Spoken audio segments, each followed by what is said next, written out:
menyambung lab yang sebelumnya. Jadi kalau tadi di lab sebelumnya Anda sudah mengkonfigurasi router 1 dan router 2 dengan IP address yang sama sebagai DHCP server. Sekarang kita akan menambahkan satu device baru, yaitu router 3, misalnya saya pasang di sini. Kemudian router 3 juga akan punya DHCP sendiri. Misalnya seperti inilah. Kemudian kita akan hubungkan dengan switch. Dan kita tambahkan 2 host. Oke, yaitu PC 8 dan PC 9. Nah, router 3 akan saya hubungkan dengan serial interface pada router 2 juga. Oke, kita coba. Router 3 serial 000 akan kita hubungkan dengan router 2 di serial 001. Oke. Kemudian selanjutnya seperti biasa kita kabel dulu 3 bit 000 kita hubungkan ke 3 bit 001. Kemudian di switch 1 Ethernet 001 ke hubungan ke PC 8 dan Ethernet 002 kita hubungan ke PC 9. Baik, ini sudah aktif tapi sudah jadi topologinya. Cuma tentunya harus kita start perangkatnya. Kita starting dulu. Oke, PC 8 dan PC 9 nanti akan saya konfigurasi dengan DHCP juga. Jadi untuk sementara saya membiarkan di static dulu. Nanti akan kita cek. Nah, selanjutnya ya kita masuk ke CLI-nya dari router 3. Kita biarkan dulu dia lagi running.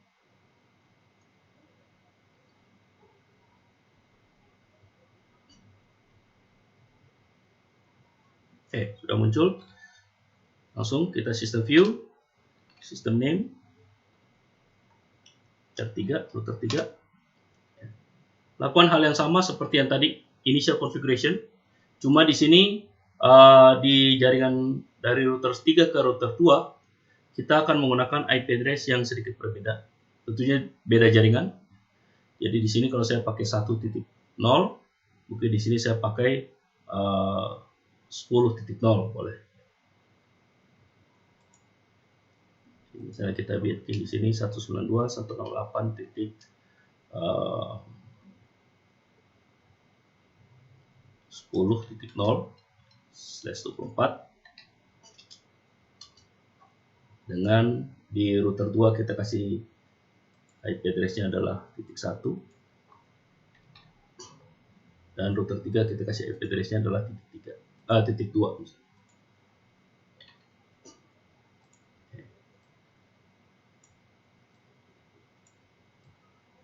Serial 00-nya adalah 192.168.10.2 dan serial 01-nya adalah 192.168.10.1.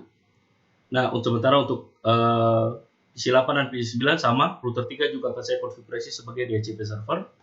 Cuma IP address yang akan saya pakai untuk jaringan tersebut adalah saya pakai aja 150.150.0/24 ya untuk DHCP-nya.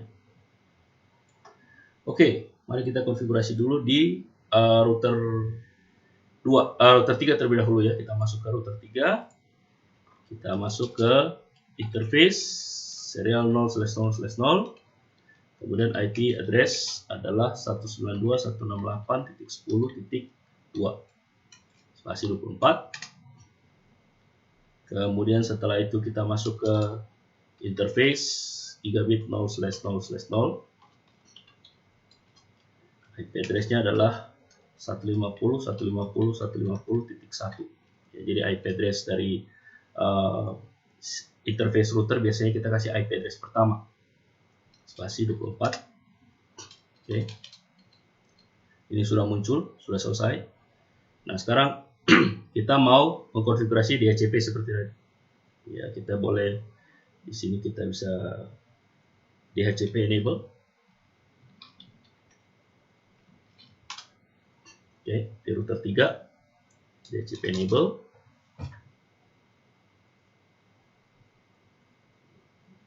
Kemudian berikan pool, buat pool baru IP pool Misalnya saya kasih nama pool R3.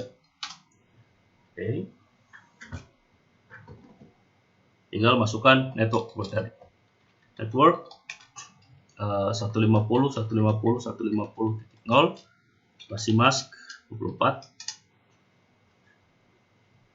Berikan gateway list 150.150.150.1.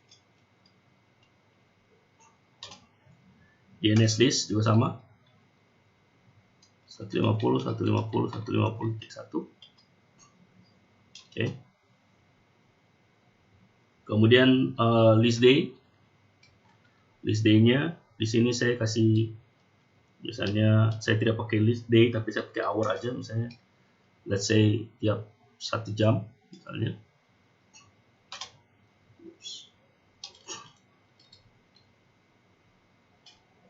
List day-nya adalah 0, artinya dan hour-nya adalah 1. Ya, artinya 0 hari 1 jam, itulah kurang lebih seperti itu. Lalu excluded IP address, saya mau berikan hanya, katakanlah mungkin hanya 2 IP address yang bisa dialokasikan, berarti saya kasih 150 titik, misalnya dari 10 sampai 150.254.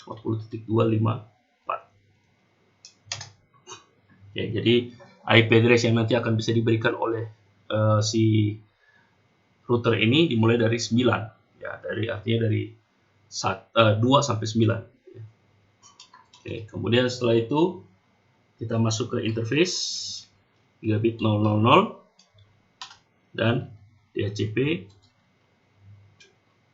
select global.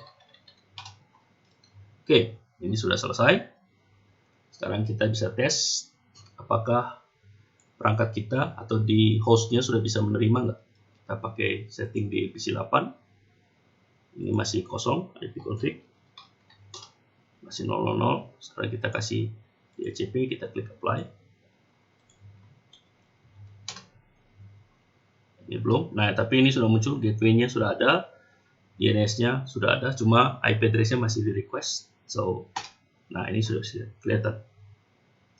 150.150.9 sampai masnya sekian-sekian, 255.255.250, dan gateway dan DNS servernya sudah ada.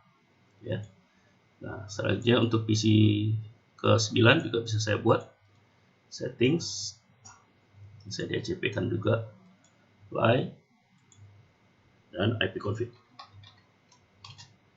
Oke, belum ada, kita tunggu sebentar ya, karena biasanya DHCP akan membutuhkan sedikit waktu untuk di request ke server.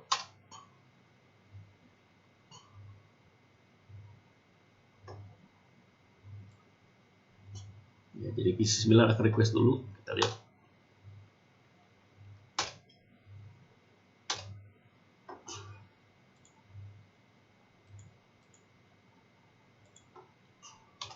Nah, ini sudah ada 150.150.150.8 dan gateway-nya sama.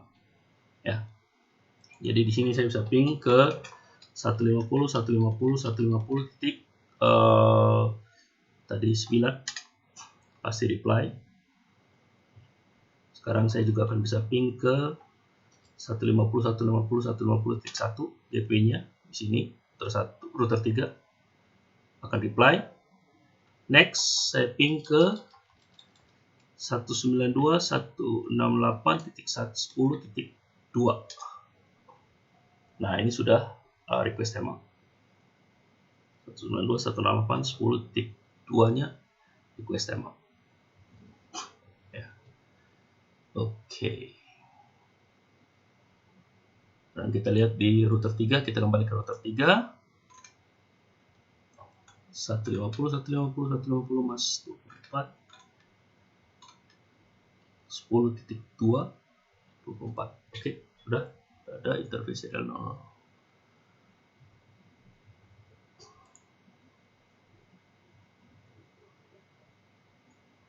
Nah, selanjutnya setelah ini sudah selesai, bukan berarti pekerjaan kita beres. Jadi router 2 tadi belum kita konfigurasi untuk interface serial 001-nya. Ya, jadi kita kembali ke router 2. Kemudian interface serial 0/0/2 1/0/1. IP address adalah 192.168.10.1 spasi 24. Oke, udah up. Sekarang kita tes tadi ping PC 8, ping ke ini harusnya sudah bisa. 9 kita tes ping ya. Tes ping ke 10.2. Ini sudah muncul ya. Nah, tapi tentunya dia nggak bisa ke router 2 yang ada di titik 1 ya. Kalau kita titik 1 pasti request timeout. Nah, sekarang solusinya gimana untuk kita bisa memberikan konfigurasi ini?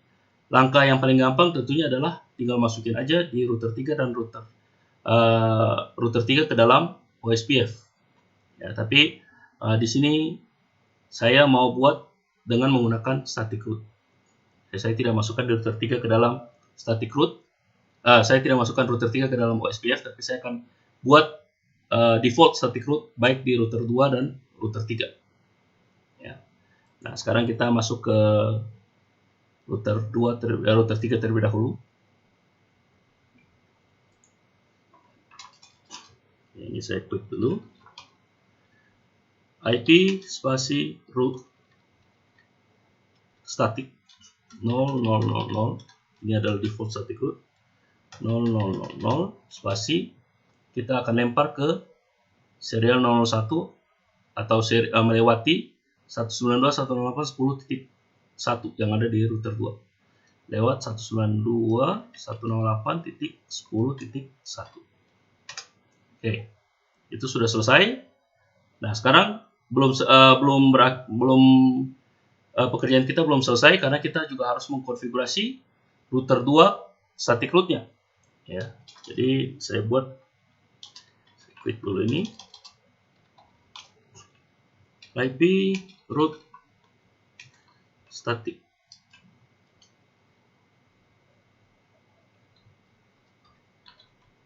Ya, 0000 spasi lempar ke serial 000 yang ada di router 3. IP address yang terdapat di router 3 pada serial 000-nya yaitu 192.168.10.2. 192.168.10.2. Oke, ini sudah selesai. Ya, jadi sekarang kalau misalnya saya mau ping, let's say saya ping dari PC 9. Tadi kan request timeout ke 10.1. Ini sudah reply. Jadi dia sudah nyampe di sini. Ya. Nah, sekarang saya mau tes ping dia ke 200.200.200.1. Apakah bisa? Ping 200.200.200.1. Reply. Ya. Ini dari PC 9 yang ada di switch 3. Jadi dia lewat router 3 gitu. Sekarang saya ping ke PC 3. PC 3 IP address-nya berapakah? 200.199. Oke. Coba ping 200.200.200.199.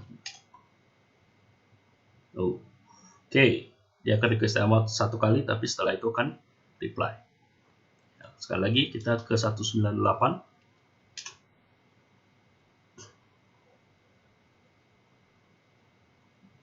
198 ada nggak? Coba saya cek di setting.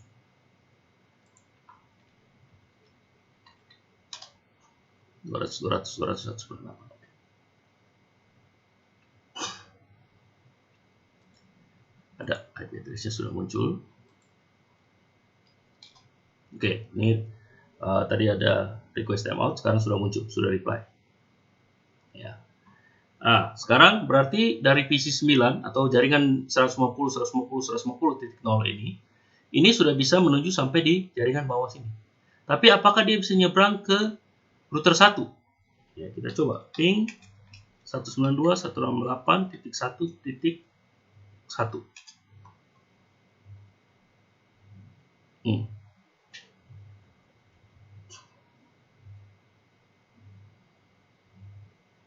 Oke, ini masih tidak bisa. Ya, dia bisa ping sampai 1.2. Ya, yang ada di router 2. Tapi keluar dari boundary-nya router 2 ini sudah nggak bisa. Jadi ya, apalagi kalau dia mau ping ke 100 pasti nggak bisa. 100.100.1 misalnya. Pasti request timeout. Ya, yang ada bawah sini. Nah, kok bisa? Ya, yang jelas si router 2 sudah kita berikan tadi, kita konfigurasi dengan static root. Ya, kalau kita kembali ke CLI, kita display IP routing table. Di sini sudah lihat ada static root 000 ya, ke melewati 10.192.168.10.2. Berarti dia udah tahu ke sana. Ya, sama halnya di router 3. Router 3 juga sudah kita konfigurasi display IP spasi routing table. Ya, kita sudah konfigurasi bahwa kalau sudah tidak ada di sini, berarti lempar aja ke 192.168.10.1 sini. Gitu ya. Nah, cuma sekarang di router 2 ini belum ada informasi yang static root ini belum dipunyai oleh si router 1. Ya, jadi kalau kita lihat di sini display IP routing table.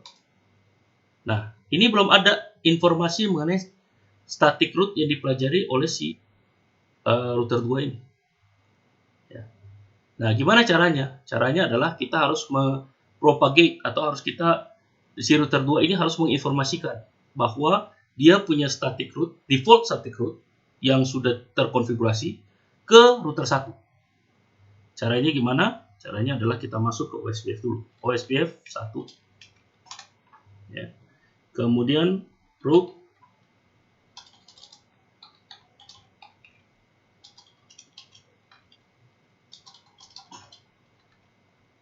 Ya, default kita pakai perintah default root advertise. Ya, jadi satu perintah aja yang kita masukkan, default -root -advertise. Cukup itu aja. Nah, sekarang ini default root advertise-nya ini sudah dikirimkan oleh router 2 ke semua jaringan atau semua perangkat yang terhubung ke dia yang berada dalam OSPF dalam area yang sama, yaitu area 0. Nah, sekarang kalau kita kembali ke router 1, tadi default display information originate, dari display IP routing table lagi, Anda bisa lihat di sini ada muncul satu entry baru, yaitu destination mask-nya adalah 0000, protokolnya adalah OSPF, ya. Kemudian preference-nya adalah 150, cost-nya adalah 1, next hop-nya adalah 192.168.1.2, berarti dia akan masuk ke sini.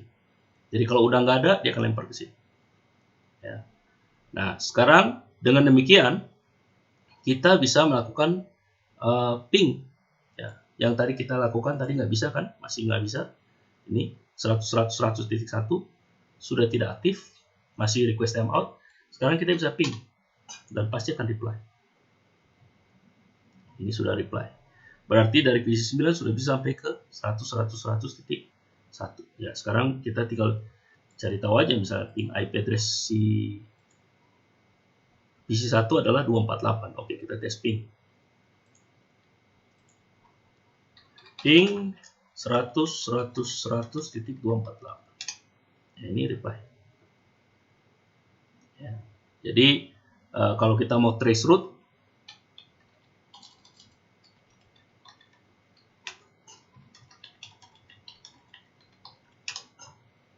ya, maka dia akan melewati 4 kali loncatan, yaitu yang pertama dia dari PC 9, dia akan masuk ke 150.150.150.1 di sini di router 3.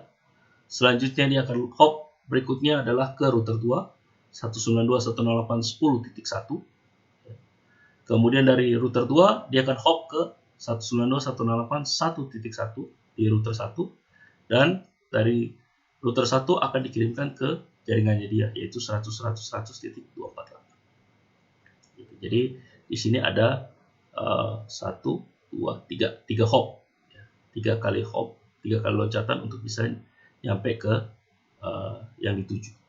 Nah, sama halnya kalau kita dari PC1 kita mau trace route juga bisa. Trace route ke 150 titik tadi titik 9. Oke, jadi di sini akan muncul juga. Dari PC1 dia akan ke 100 titik 1. Kemudian selanjutnya ke 192.168.1.2. Dari 192.168.1.2 ke 198.10.2. Sini router 3 baru masuk ke perangkat yang kita tuju. Ya. Dengan demikian kita bisa menyimpulkan bahwa jaringan ini sudah berhasil terhubung. Ya, dengan menggunakan default route ya atau default static route yang kita advertise dari router 2. Jadi router 2 itu hanya mengadvertise bahwa saya punya static route saya punya default static route yang dilempar ke 192.168.10.2 ke router 1. Ya, jadi kalau nanti misalnya kita punya lagi perangkat baru misalnya, nah ini bisa kita buat. Ya. Nah itu adalah lab selanjutnya, di mana itu sudah mengakomodir 3 hal, yaitu DHCP server untuk masing-masing router, OSPF yang terdapat di router 1 dan router 2, dan default static route yang terdapat di router 2 dan router 3, plus ya kita mengadvertise ya, default static route yang sudah kita konfigurasi di router 2 ke router 1. Ya, sehingga router 1 juga bisa menerima default static route yang sama. Oke, demikian dulu untuk lab DHCP, OSPF, dan default static route.